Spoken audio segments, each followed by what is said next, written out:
All right, and now we have for you a great speaker, great conservative, great Republican. He served as the majority leader of the House. They didn't give me any bio, but I get to know him really well. And he took the time to be running for U.S. Senate to defeat Nelson. Bill, the last, you know, in Florida, this is the last statewide seat held by a Democrat. Better fix that. Adam, come and take it.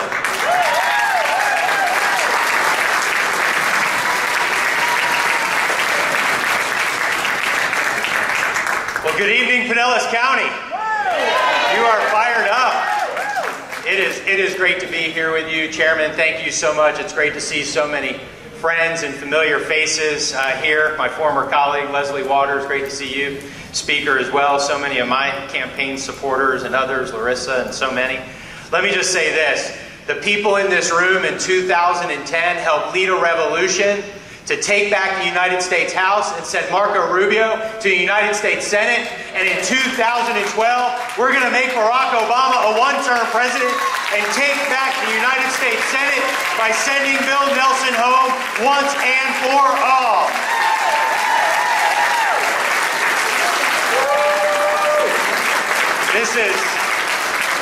This is exciting. I can tell you, my name's Adam Hasner. I am the former majority leader of the Florida House of Representatives, and I can tell you the last 6 months of my life have truly been blessed.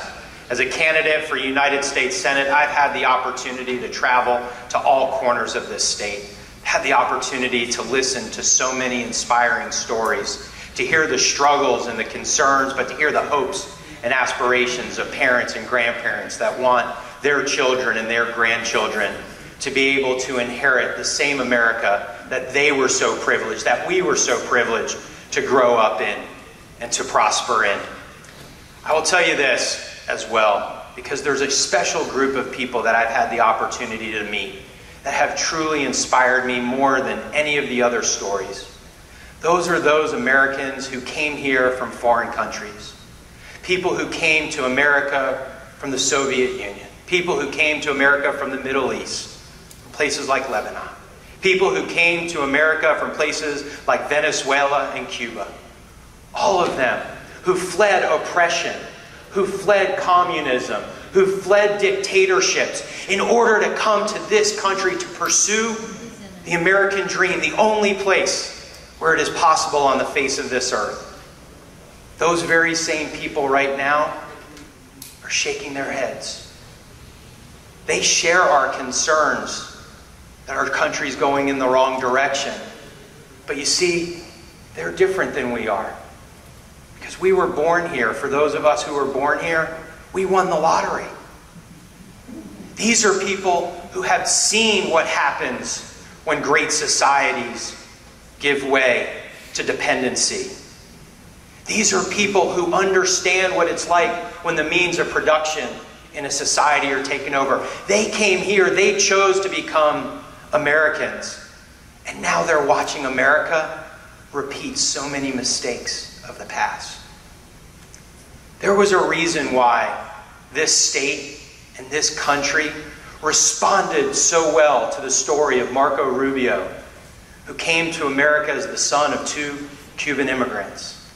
Now, I can't tell you that I'm the son of immigrants, but I can tell you that I'm the son of 2 liberal Jewish Democrats who was born in Brooklyn, New York. So that's kind of like being from a different country.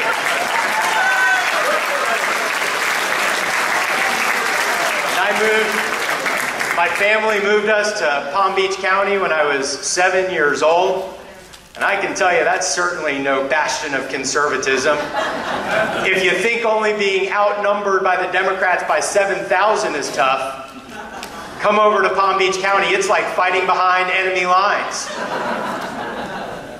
But I can assure you that the one thing that has kept me going throughout this campaign is my belief, like your belief, that we can turn this country around if we are willing to have the courage to send leaders to Washington, D.C., to send leaders to Tallahassee, to send leaders to our local government who have the courage to say what needs to be said and do what needs to be done, even when it's not popular.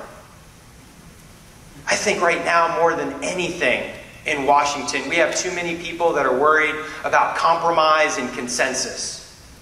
That's what's actually gotten us into this problem in the first place.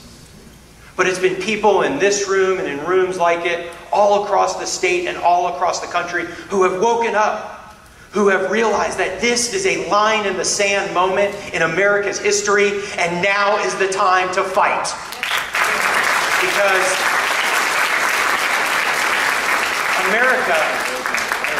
America has been tested before, and each time we have risen to the challenge. I want us all to be able to look back and say that we answered the call, that we, like other generations before us, rose to these challenges. But it's not going to be easy. It is going to take hard work. You being here tonight is just another demonstration of your commitment to do the things that are necessary, to send the right people to elected office so that we can begin to turn our country around. Because I would tell you that we right now are in a three-front ideological battle for the heart and soul of our country. You see, it's been the deterioration of the family. It's been the cultural breakdown, distancing ourselves from the moral values that have made this country special and unique. That has led to the over-reliance on government and the dependency society that it has created. Look at the taxes and the spending and the borrowing that's been required to sustain the programs that can't solve the problems that government attempts to solve. And each year we pile on more and more deficits to the point now where we have a $14+ trillion national debt that is now jeopardizing our nation's sovereignty and has become America's greatest national security threat. But I believe that there is a way for us to reignite America's economic prosperity based on the spirit of the individual, not the power of the state. Where we can restore a national security platform based on peace through strength. So our enemies know that we oppose them, and our allies, like the state of Israel, know that we stand with them.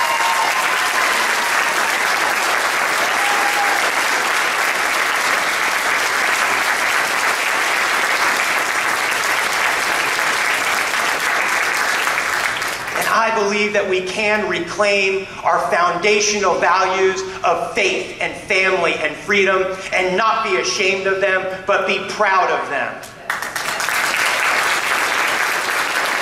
But you see, this is a struggle. This is a struggle right now between two different philosophies, two different pathways for the future of this country. And time's running short. The window of opportunity to turn this around is narrowing. That's why 2012 is such a critical moment in our nation's history.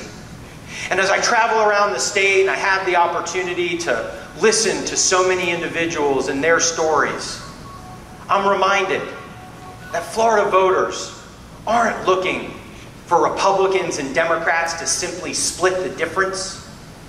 They're looking for leadership. And it is no longer enough for us as Republicans to simply just oppose bad policies.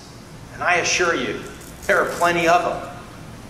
We need to be on offense. We need to be articulating our message and our vision for the future of this country. Let President Obama talk about raising taxes and continuing to spend more money that we don't have. Let him talk about the policies of appeasement that are making America less safe and less trusted and less respected on the global stage. We have a better vision for the future of this country. We have to be able to rein in the size and the scope of government. We have to cut federal spending and devolve power back to the states. We have to pass a balanced budget amendment to the United States Constitution.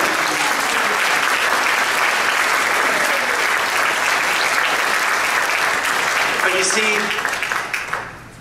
we also have tough decisions to make that may not be politically popular. We have to reform America's entitlement system.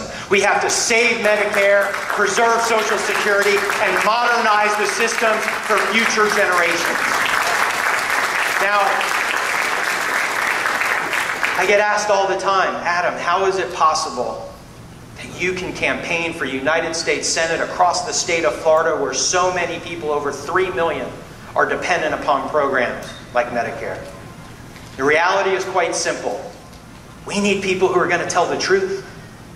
These programs are a pathway to insolvency in the next decade for Medicare, in the next 20 years for Social Security. If we don't do something today, these programs are going to collapse on current beneficiaries, and they are going to burden future generations with crushing taxes and a lower standard and quality of living. We need leaders who are going to speak the bold truth. We need people who are willing to go against the grain, even when it's not popular. I've proven that.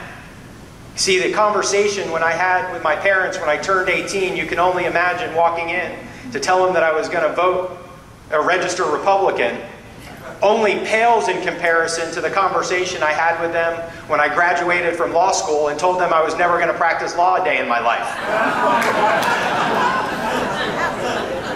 So I know what it's like to go against the grain, both at home and in the political process.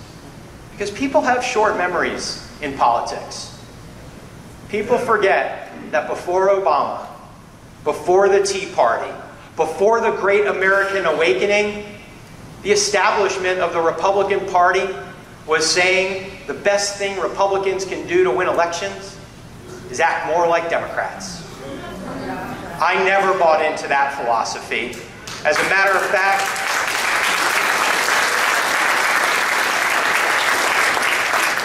in 2007, when Marco Rubio was the Speaker of the Florida House, he selected me to serve as the Republican Majority Leader, and he called me the most partisan Republican in Tallahassee. Now, the press, naturally, the press tried to make that an insult. I wore it as a badge of honor. Because we need people who are willing to fight for the things we believe in, even when it's not popular. We need to be able to stand up to the Democrats and to the Republicans who act like them. I fought alongside Marco Rubio to eliminate property taxes in the state of Florida. I fought successfully to reject $500 million in Obama unemployment stimulus when everybody was saying we should take it. And I helped lead the charge to block Charlie Crist's attempt to permanently ban offshore drilling and help block his plan for cap and trade here in the state of Florida. These weren't things that were easy or popular. These were things that were the right thing to do. And that's what we need now in Washington more than ever. People who are willing to stand up and go against the grain. You see, for everything we did in 2010 to elect Marco Rubio to the United States Senate, every vote that he takes is canceled out by Bill Nelson.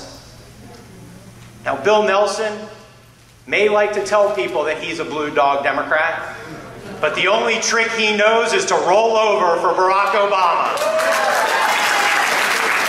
He has supported the Obama agenda 98% of the time.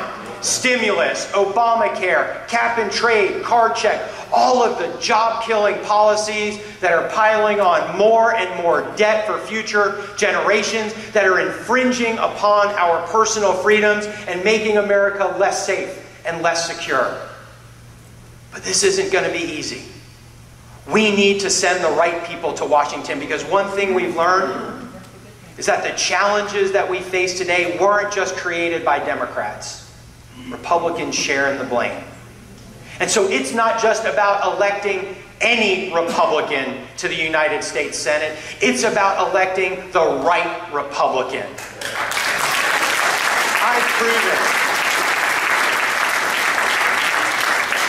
I've proven that I will stand firm in the face of tough opposition and criticism.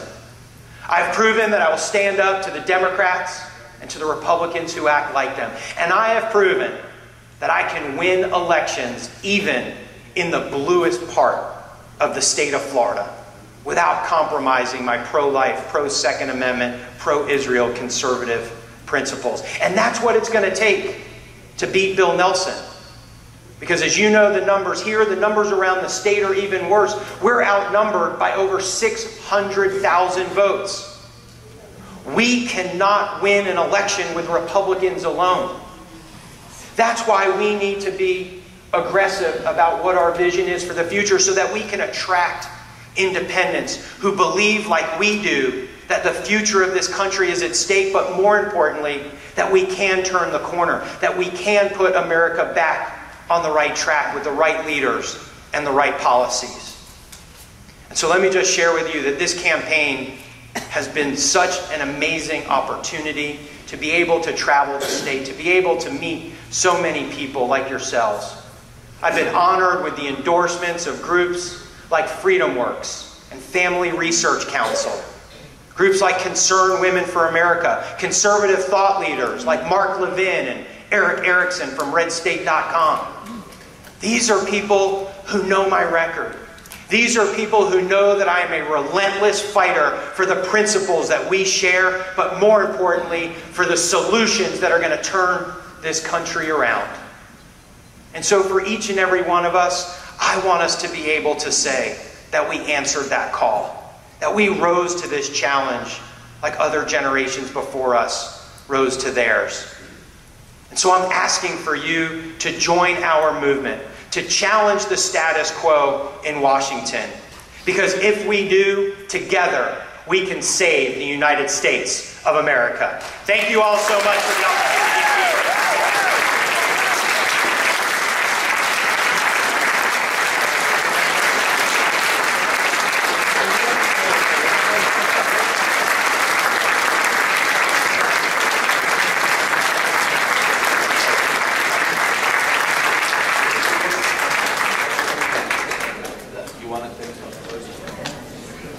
Do you have time?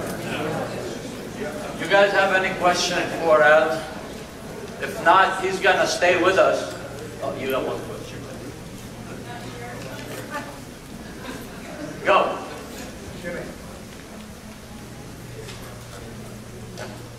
No? All right. I do. Can I? One here. I don't want to put you on the spot. Okay. But have your parents... I'm running for United States Senate. You don't think I'm on the spot enough already? Who are your parents going to vote for? Okay. I've got great news for you that I forgot to share. I just talked to my mom a few weeks ago, who lives in North Florida, and she shared with me that for the first time ever in her life, she is going to register as a Republican so she can vote for me in the primary.